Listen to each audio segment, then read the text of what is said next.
Welcome to the Mogul Mission. Today, we have a very special person today, man, Mr. J.C. Mathews, who's the Small Business Director at the Birmingham Business Alliance. We just want to thank you for coming on the platform. No, thank you for the invitation. Yeah. So, man, let's start off with where you originally from. Yeah, so originally from a little place called Dyersburg, Tennessee, western part of Tennessee, about say 50 miles from Memphis. The next smallest city is Martin, Jackson, Tennessee. So we like to call it the West 10 connection.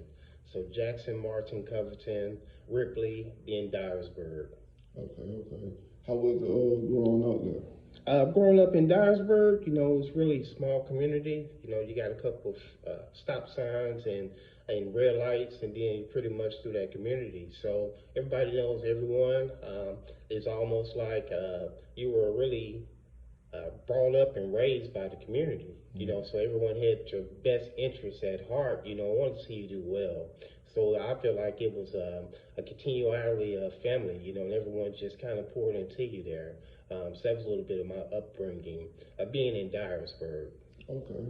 So with kind of like where everybody kind of want to see everybody succeed, did that kind of influence you to major in public management at Austin Pay? It did. That's a little bit of that journey was exploratory. You don't know what you don't know. So I got there and talking with my teacher. She kind of guided me through it. My initial was criminal justice, and she said switch that and put public management first because it would open up for more opportunities. So I did and was able to lean into it, really to kind of hone in on my skills of just really understanding what that can look like, from being a city manager one day, a little bit of economic development two piece as well, which is all around really helping your community grow and succeed. Okay.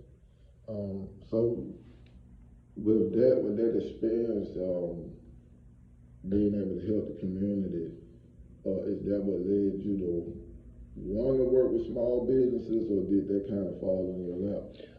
I think it prepared me for that journey. Really, I always had a servant heart, and that's just the epitome of coming from my parents. My dad, he is a pastor, so always been into that scene, been around, really about really helping others. I can remember a time in which that was riding down the highway with my mom, and someone ran out of gas. What my mom did was pull over and said, boys, get out and help. So we were able to get out and help them push that van up into the gas station so they can get some gas. So really, it's come from humble beginnings, just that we didn't like to watch someone struggle. If it's something that we can lend our hand to do, then we will always jump in to help. Okay. And that's very neat. I've seen some of the work you were doing in Birmingham, and you really help people expand their brand, and we really appreciate it in the city. No, it's just, again, I feel like it's a calling, just really to help others, even sometimes we don't get anything out of it.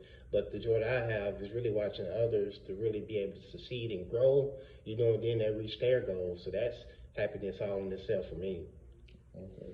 So what were you doing before you got to Birmingham, and what were your initial thoughts when you got the position offered in the city of Birmingham? So before I came to Birmingham, I was director of economic development.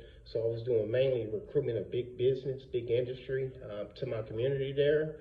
So being able to create thousands of jobs and even billions of dollars in investment that I was able to bring to my community.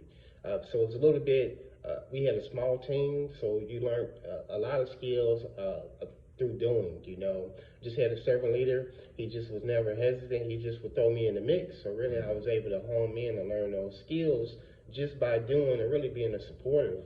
And naturally, some of the leadership skills began to come as people would seek out, and just also being a problem in the resolutions, helping them to solve the issues. Then that's just by a process of elimination, more people would just come out reaching me to help, to ask me for help. And most times I was able to get that problem resolved.